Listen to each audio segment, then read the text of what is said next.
Mummy जी, चाय ले लीजिए। अरे कलमुही, तेरे हाथों से तो चाय पीते हुए भी डर लगता है, कहीं इससे तेरा रंग मुझ पर ना चढ़ जाए। अगर इन्हें इतनी ही शर्म होती तो मेरे इतने हैंडसम भाई को इस तरह फंसाती नहीं। बानी और शिवम की लव मैरिज हुई है। बानी के ससुराल में उसकी ननद और सास हैं, जिन्हें अपने गोरे रंग पर बहुत गुरूर होता है, जिस वजह से वो बानी को सिर्फ उसके सांवले रंग की वजह से नापसंद करती है और हमेशा उसे ताने सुनाती रहती हैं।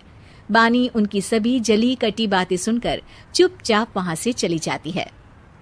तुम माँ और छोटी को कुछ बोलती क्यों नहीं? मम्मी जी बड़ी हैं, हर छुटकी ना समझ, इस तरह उन्हें उल्टा जवाब देना सही नहीं। मेरी जिम्मेदारी उनकी सेवा करना है, जो मैं पूरे दिल से हमेशा करती रहूंगी। ऐसा बोलकर बानी रसोई में जाकर रात के खाने की तैयारी करने लगती है। रात को खाना खाते हुए बानी की सास उसे कहती है, कल मैंने अपनी फ्रेंड्स के साथ किटी पार्टी रखी है, समय से सारा खाना बना देना और अपना मनहूस चेहरा लेकर ज्यादा उनके सामने मत आना, समझी? माँ, बानी आप दोनों की कितनी परवाह करती है, फिर भी आप उससे इतना बुरा व्यवहार क्यों करती हैं? अरे एक तो लव मैरिज करके इस कलमुही को हमारे सर पर लाकर बिठा दिया और अब हम इसे कुछ बोल भी नहीं सकते क्या? भैया तो इनकी तरफदारी करेंगे ही, आखिर इन्होंने पूरी तरह उन्हें अपने वश में जो किया है। जिसे जो करना है करे, बस कल मेरा सारा काम समय पर हो जाना चाहिए। इस पर सब खाना खाकर सोने चले जाते हैं और अगले दिन बानी जल्दी उठकर सास की किटी पार्टी के लिए तैयारियां शुरू कर देती है, जिस पर पार्टी शुरू होने के बाद सास की सहेलियां कहती हैं, अरे वाह री, तेरी बहू ने तो बड़े स्वादिष्ट समोसे बनाए हैं। हाँ भाई, रंग कैसा भी हो, खाना बनाने में बिल्कुल अन्नपूर्णा है। अरे इसकी भी क्या बात करनी, मेरी बेटी से मिलो, इसकी सुंदरता के आगे तो उर्वशी रंभा भी फेल है। उर्वशी रंभा को तो फेल कर देगी, पर क्या अन्नपूर्णा बन पाएगी?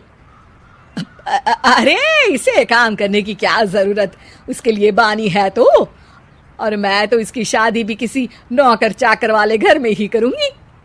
बानी वापस रसोई में चली जाती है और किटी पार्टी चलती रहती है। उसी रात को बानी की सास गुस्से में चिल्लाते हुए अपने कमरे से बाहर निकल कर आती है। हाय रे, चोरी हो गई मेरे पैसे, पक्का पक्का इस कलमुही की वजह से हुआ है ये सब। अरे क्या हुआ माँ, कौन सा आसमान टूट गया? अरे आसमान तो उसी दिन टूट गया था जब तू इस कलमुही से शादी करके इसे घर में ले आया था। खुद तो आई ही, अपने साथ साथ मनहूसियत का काला साया भी मेरे घर ले आई। अरे हुआ क्या माँ? अरे मेरी तिजोरी में रखे पैसे कहीं गायब हो गए, सुबह ही देखा, अरे यहीं रखे थे। क्या आप मुझ पर चोरी का इल्जाम लगा रही हैं? अरे काली बिल्ली पर भी क्या कोई मनहूसियत का इल्जाम लगाता है? ऐसा बोलकर बानी की सास वहां से चली जाती है, जिसके बाद शिवम और बानी बात करने लगते हैं। देखो मम्मी की बात का बुरा मत मानना, वो बस परेशान है ना, इसलिए कुछ भी बोल गई। वो परेशान नहीं, मुझसे नफरत की वजह से ऐसा बोलकर गई हैं। उन्हें मैं हमेशा एक आंख नहीं सुहाती। देखो बानी, अगर तुम चाहो तो हम दूसरा घर लेकर वहां शिफ्ट कर सकते हैं। आखिर तुमसे प्यार करके तुम्हें अपनी जिम्मेदारी पर इस घर में लेकर आया हूँ, इस तरह टॉर्चर नहीं होने दे सकता। अगर आप साथ हैं तो मुझे किसी चीज की टेंशन नहीं, और आखिर वो हमारी बुजुर्ग हैं, हम उन्हें और छुटकी को इस तरह अकेले छोड़कर कैसे जा सकते हैं। इसके बाद बानी भी अपने कमरे में चली जाती है और अब हर रोज उसकी सास की तिजोरी से पैसे गायब होने लगते हैं। इसी तरह कुछ समय बीत जाता है और वो हर बार हर चीज का इल्जाम बानी पर लगाती है, पर बानी कभी कुछ भी नहीं बोलती।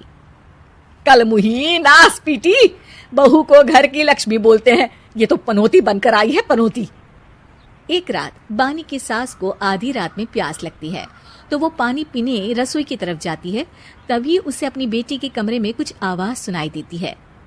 हाँ, मैंने मम्मी की तिजोरी से हर रोज थोड़े थोड़े पैसे निकाल कर हम दोनों के लायक खूब पैसे इकट्ठे कर लिए हैं, और मम्मी आज तक उस सब के लिए भाभी को ही जिम्मेदार समझती है। तुम बस जल्दी से आकर मुझे यहाँ से ले जाओ और हम कहीं दूर जाकर शादी कर लेंगे। मम्मी को कुछ पता नहीं चलेगा, सब मुसीबत खत्म।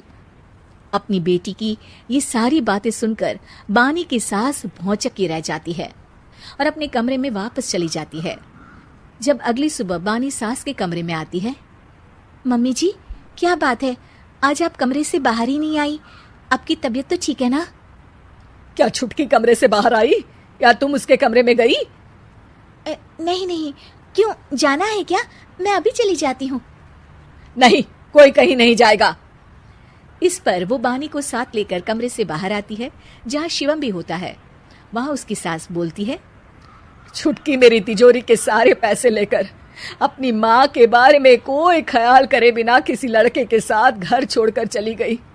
और बहू, तुमने मुझ जैसी सास की सेवा करने के लिए अपने ही पति के साथ दूसरे घर जाने से मना कर दिया। मैंने हमेशा तुम्हारा रंग देखा अच्छा ही नहीं, जो मेरी सबसे बड़ी गलती है। मुझे माफ कर दे बेटा। और इसके बाद बानी की सास कभी अपनी बहू की तारीफ करते थकी नहीं।